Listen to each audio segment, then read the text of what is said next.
freedom isn't the result of wealth. It's the foundation. Welcome to Wealth Independence, where freedom leads and real wealth follows through battle-tested strategies, hard-won lessons, and real-world experience. You'll discover how to accelerate your path to true financial independence. And now your hosts, Dustin Bailey and Adam Penn. All right, welcome back to the Wealth Independence Podcast, where freedom leads and real wealth follows. I'm Dustin Bailey, and I am here as always with Adam Penn. Hi, Adam. Why do you sound so displeased to be with me always? I'm always pleased to be with you. I wonder if there's a meter anywhere of how many gigabytes we've used talking to each other. You mean like before we actually start the proper bit of the podcast? No, I just mean like in total, like over the last 4 years of working together. We're always on Zooms, right? So like how many gigabytes have we used? It would definitely be a lot. I don't know. It's a good question. Unfortunately, I have no way of answering that. There was no answer to it. The number would be very large. Yeah. Faster now that you have 2.5 gigabyte service there with your fiber. I do. Yes. It was a very nice, it was kind of weird how I read about it in the paper. We still have a local paper around here.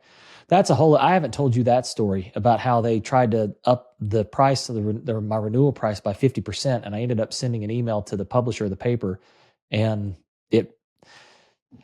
paper conglomerate buys the local paper, right? And now they're raising everybody's prices, but they've like reduced service. Like they now don't deliver on one day, and it's like the quality's gone down. It's really bad. So anyway, over Thanksgiving, it happened like right before Thanksgiving. I find the email for the publisher for this paper on like the conglomerate's website. And so I sent him an email, and I guess he forwarded it on to somebody else, because a couple hours later I get an email from someone that said, "Hey, we appreciate your feedback. We're willing to honor your current rate for another 6 months." I was like, okay.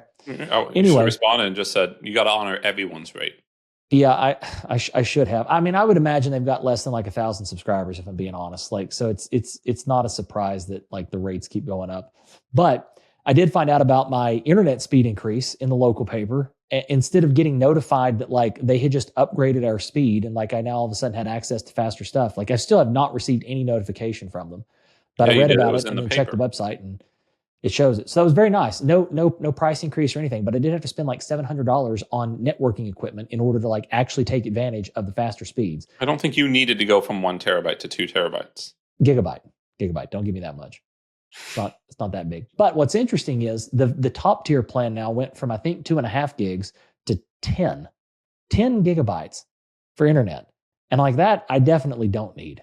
And that's just crazy. It's all that Bitcoin mining. Yeah.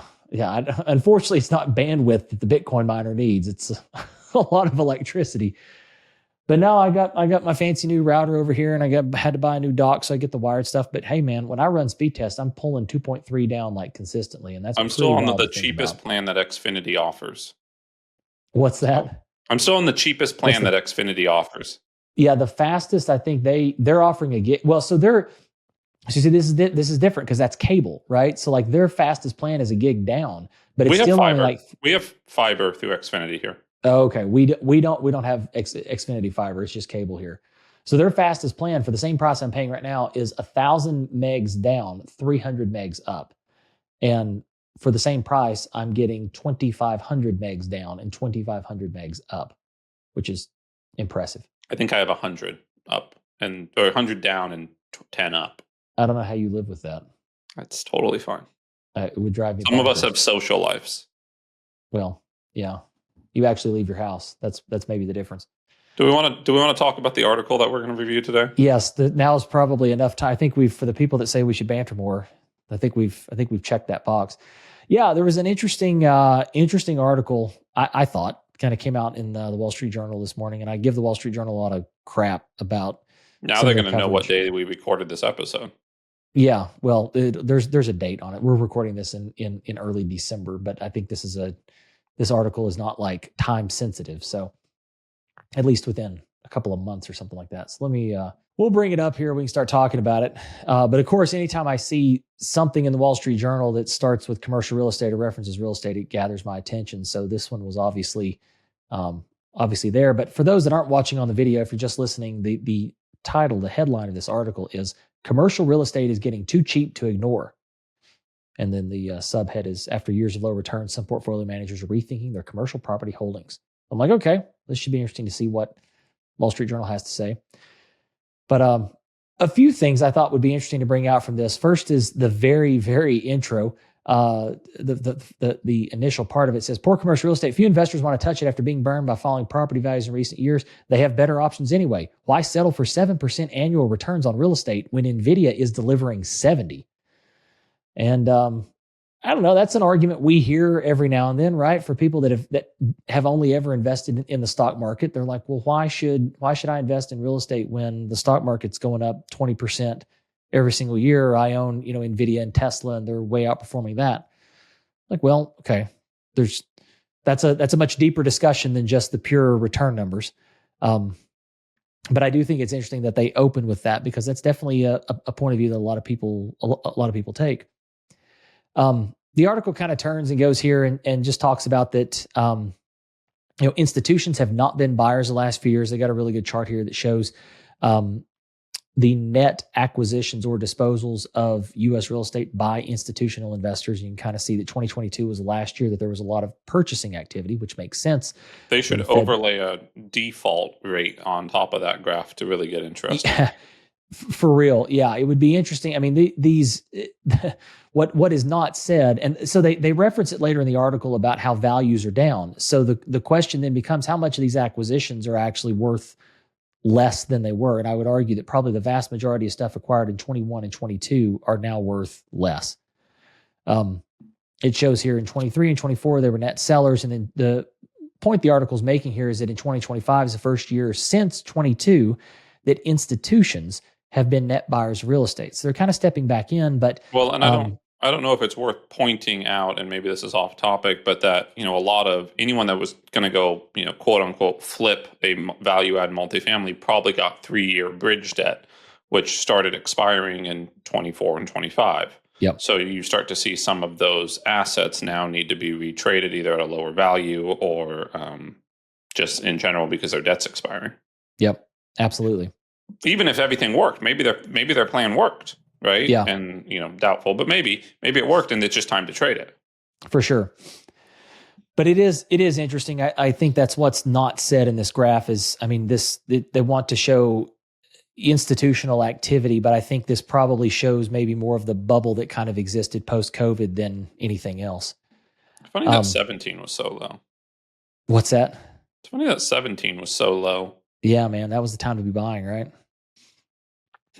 But, the article has a little bit of an overview about, and again, this is primarily coming from an institutional point of view, but talking about where commercial real estate falls in institutional portfolios. The other thing I want to mention is this bothers me, is when large financial publications talk about commercial real estate, they're basically lumping everything all together. Now, there's some charts here where they start to break out the different asset classes, but on the whole, they are talking about commercial real estate as though it were one asset class. And that's obviously not true, right? There's a lot that goes on within commercial real estate. So lumping it all together is maybe fair for writing a high-level article, but it probably doesn't show the realities of what's actually going on in some of the more specific. You've got incredibly big differences between medical and office and residential, and then you've got geographical, and you've got age of property. You can get very specific. Exactly. They talk about here, and it talks about some of the, that there have been values that have decreased. And it says here, since the third quarter of 2019, private real estate funds have returned 20% compared with 150% for the S&P. I'm curious why they chose the third quarter of 2019. Maybe that's a little bit of it worked well. Cherry picking of data. Yeah. We're like, oh, the number looks good when we start the data set here. But they also talk about some problems couldn't have been foreseen. The pandemic was a blow. That's true. And then they talk about, the Fed raising interest rates. Then they say here, commercial real estate values are still down 17% from the 2022 peaks on average. Again, that's lumping everything together. And they specifically in this chart here, they call out the office has been the worst performing. And they say in the article, office and apartments are valued at especially deep discounts of 36 and 19%. We've definitely seen that. And again, going back to the earlier chart, I think this is more of a function of how bubbly things got, as opposed to, some sort of like more fundamental problem with the space, right? And Like, I would say that assets that were traded in 2019 probably aren't down 19%. They're probably up overall. yeah. Most assets. So again, interesting. I like to pick on the Wall Street Journal for their crap reporting sometimes, and this is maybe a little bit of instance of this when they're cherry picking some of these return figures, and they're cherry picking the start dates. Because I definitely agree. If you're gonna look at pretty much anything real estate related, except for maybe like single family residential, and you're going to pick 2022 as your start date, of course it's going to be down. But again, it points out office being the worst at 36. There's probably some legitimate reasons for that, with maybe some structural changes that happen. We still don't know what the long-term impacts of work from home are going to be. That's unwinding from where it was a couple of years ago. But it's definitely not back to where it was. And then the decrease in values of apartments, again, are mostly just a function of how bubbly the space got. And people were willing to pay whatever they wanted because it was a game of pay whatever it takes, wait 6 months, and the values are going to be up, which was more of a bet. Well, I'll get to this in a second, but that was more of a bet on interest rates than anything else, more so than I think most people realized when they were actually doing it. Let me actually find that section. So I thought this was interesting. It says that this is one of the only, it's referring to right now, like this time period, is one of the only handful of occasions when U.S. commercial property prices have fallen more than 10%. Previous two times were early 90s and the 2008 global financial crisis. Interesting data point. I think that can signal probably a decent buying time. We've been saying that for a while. And I think this is, further proof of that. If you had loaded up on real estate in both those time frames and held on for 5 years, you'd have done very, very well. Even if you were still holding it today at the bottom of it, 2025 that they're saying. Yeah, it'd be massive. So, and, people that backed up the truck in 08 and 09 and were buying real estate were looked at as crazy. And those are the people that buy 2014, 2015. It was very clear that was a great decision. So it doesn't take often, or it doesn't take long a lot of times for these things to sort of come out of the dip. If you're truly buying and you've got a longer hold period, we live in an environment where inflation is baked into it. And as long as that exists, then if you can hold through things and you don't overpay significantly, you can typically ride any sort of dip out.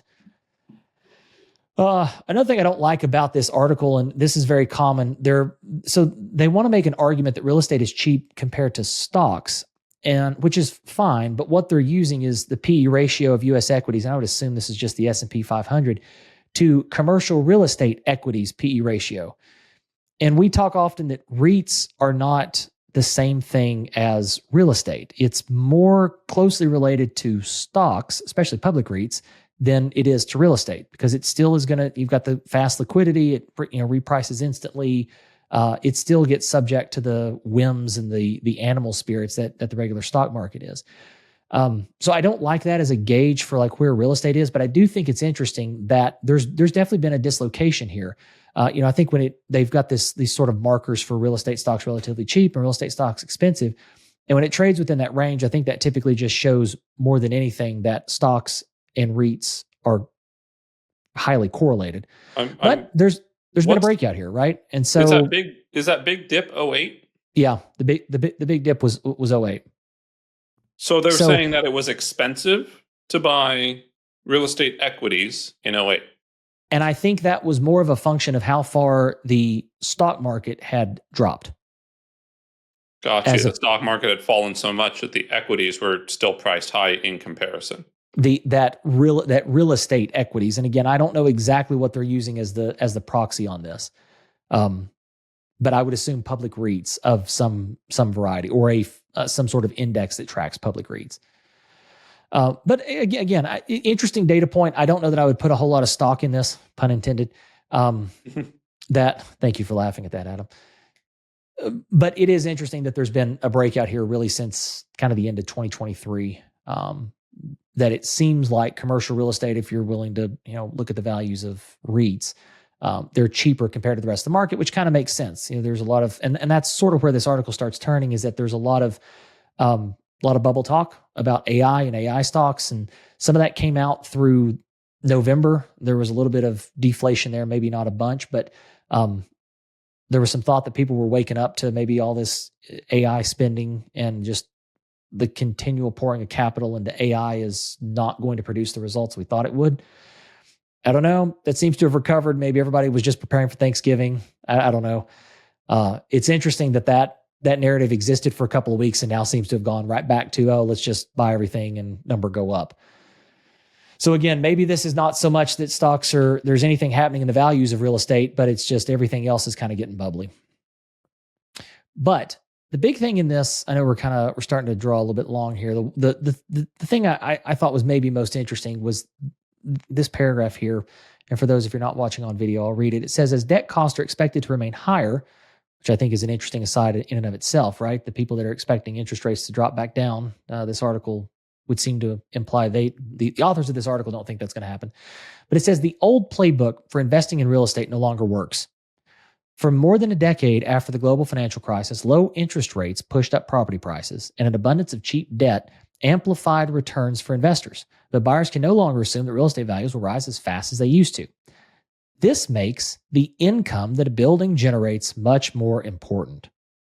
What do we talk about so often? Cash flow. Much cash flow. And so it seems like they're coming around to that. And I thought some of this phrasing was interesting, right? The old playbook for investing in real estate no longer works. And I would argue that what they're calling the old playbook was just this temporary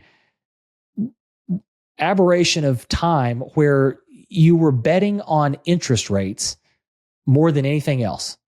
This was not investing in real estate. This was simply a bet that interest rates and thus debt would remain rates would remain low and debt would remain very, very cheap. And as long as that happened, again, in an environment where inflation is built in, asset prices are going to rise.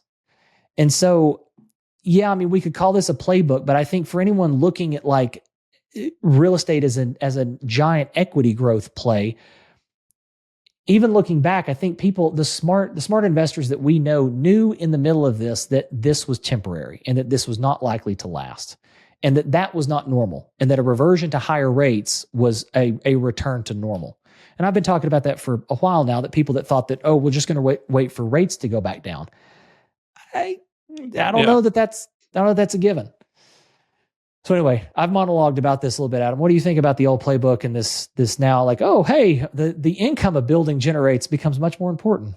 Well, I mean, that goes back to the commercial real estate standpoint of things, and right, they're valued off of cash flow, not just that cap rates are going to compress and debt's going to be cheaper in the future. Because I think when you saw a massive cap rate compression, right, that's where cash flow didn't matter, right? Yeah. You have the same cash flow and it would be fine.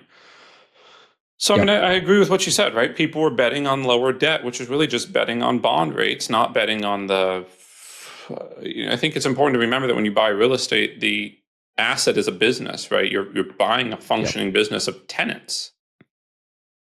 Yes, 100%. So again, interesting, and maybe your point of view on this will vary based on how long you've been in the market. And I think people that have been in for several decades are like, well, this is now a return to normal. People that started investing in 2015 are like, what's going on? I want to return to the old normal, and that's probably not going to happen. So I like that this article sort of unintentionally made the point that we talk about so often about the importance of cash flow. And again, without saying it, they kind of made it clear that this old playbook was more of a bet on interest rates than it was anything else. That's really it. They close with saying, but if the AI rally slows or slumps, property could eventually go from being unpopular to a place where investors want to shelter. That would probably lead to cap rate compression. Again, that's not so much a bet on interest rates as it is demand for the space would go up, and that would naturally lead to cap rate compression. And so people who are buying right now and who already own are going to be in good position to sell into a low cap rate environment, which is exactly what you want to be doing. Mm-hmm. And again, whether if cap rates drop or not, you don't have to sell, but that's one of the things we talk often. We want to go into something for the deals we do. We want to own for the long haul. But if the market gives us an opportunity and cap rates all of a sudden compress and we can sell and take a whole bunch of profit off the table a lot of times, or refinance. Or refinance, exactly, and lock in some low rate debt for or fixed low rate debt for long term. We definitely like to do that. So I don't know. Thought it was an interesting article. We obviously think we love commercial real estate. This is again taking a larger view of buying it, maybe from a REIT standpoint. There's always good deals to be had in any market, and people have been buying. Even the deals have been slower the last few years. There's still been deals. I think that's a thing to remember, is that real estate is very local, right? So the deals you do are less about the overarching real estate market. I mean, it has something to do with it, but more about the specific deal you're buying. Yeah. So in short, buy real estate and hold on for the long term. Yeah. No, I think just interesting. And again, underscores our cash flow emphasis. So I don't know. Adam, any final closing parting thoughts on what the Wall Street Journal wrote about? No, not particular. Not for me. Okay. Well, if you don't have any other thoughts, I don't have any other thoughts. We'll call it a wrap. We'll call it a wrap. Yep. Well, everybody, we appreciate you listening. If you enjoyed this, let us know. Reach out. We got a contact form on the website. Again, if you did enjoy it, do all the stuff that the computers like to see. Give us a review on Apple Podcasts, thumbs up on YouTube, whatever it is you do on Spotify. I have no idea. Do all those things to let the algorithm know that you're enjoying this and get the message out to more people. But as always, we appreciate you listening. We'll catch you on the next episode. And just remember, where freedom leads, real wealth follows. Thanks, y'all. Thanks for joining us on Wealth Independence. This show is for informational purposes only and is not financial, investment, legal, or tax advice and does not constitute an offer to buy or sell securities. All investments carry risk, and investors should always conduct thorough due diligence and consult with qualified professionals before investing. Until next time, remember, freedom leads and real wealth follows.